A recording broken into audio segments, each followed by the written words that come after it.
Velvet Underground. 1, 2, 3. If you close the door, the night could last forever. Let the sun shine out and say hello to never. All the people are laughing and they're having such fun. I wish it could happen to me. But if you close the door, I never have to see the day again. I never have to see the day again. Once more, I never have to see the day again.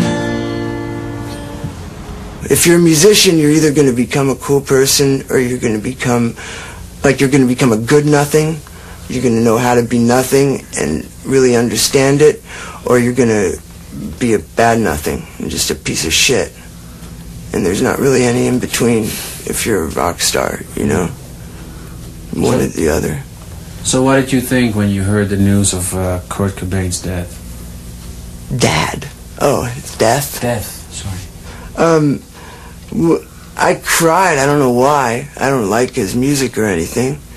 It was awful, you know. But about his baby, I don't want to talk about that. No. I shouldn't. I just don't think he has very many guts.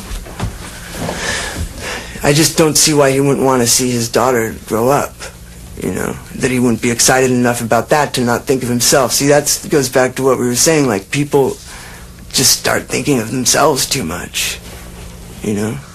I don't think it's so much that they become conscious of the world of video and the world of this and that and the world of fame. They just think of themselves, and no matter who you are, whether you're a rock star or you're a garbage man, if you're thinking of yourself all the time, you're not going to be very good at what you do.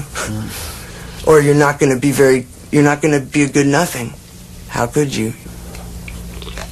Like with a baby, you can slam dance with them when they're 2 and they'll love it, and you can tell them funny jokes when they're 2 and they'll love it, and you can teach them about how everybody's an idiot and they'll love it, you know. But you know, it doesn't occur to a lot of people how intense that is, how beautiful it is.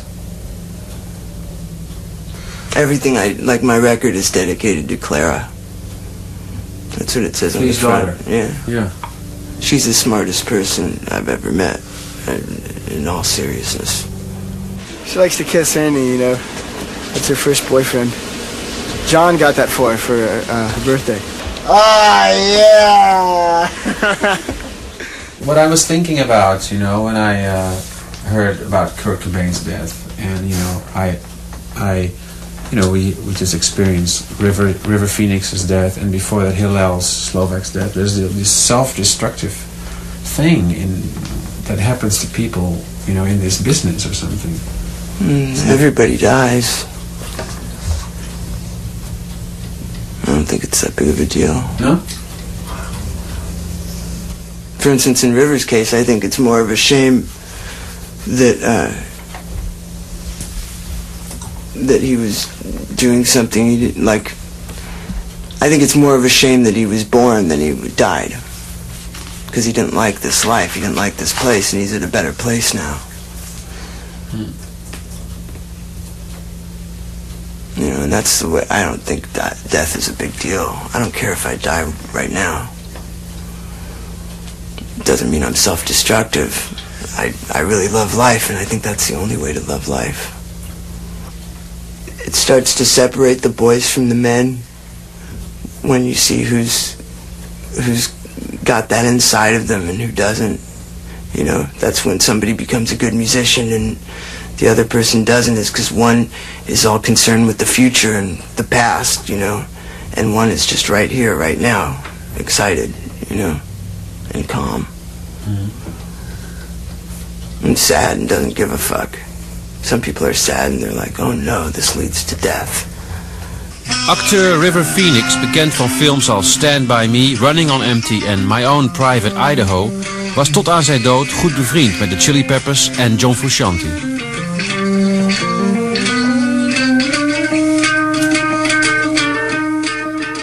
I live underground in this country. Yeah. in the sense of like, you know, the more experimental, you know, level of lifestyle, which is just not as interconnected with business or consuming, just what you need, minimalist, and that's provided me with just a different view on it all. That was short. Well, I mean, the problem is that I believe very much in the Native American Indians who really owned this land beforehand, and their idea was that a photo can take your soul. And it scares the shit out of me, too, to be frank. To be in front of a camera? Oh, it's so frightening. Oh. That's why when I'm on set, I never look at the camera. You don't look at the camera. That's funny. I'm very frightened right now. I'm dealing with it somehow. Yeah, you're dealing with it quite well, actually. But I really am frightened. Oh. This is very... yes, a tributary to the Holland imported brewski. Hops. Brewski hops, yeast. The business always goes for what you do best. And I've just made myself do best in the way I've wanted to. So if they get recognition, like at the Venice Film Festival, the Toronto Film Festival, wherever it is, you know, in France and in Holland, when critics start speaking up and they believe in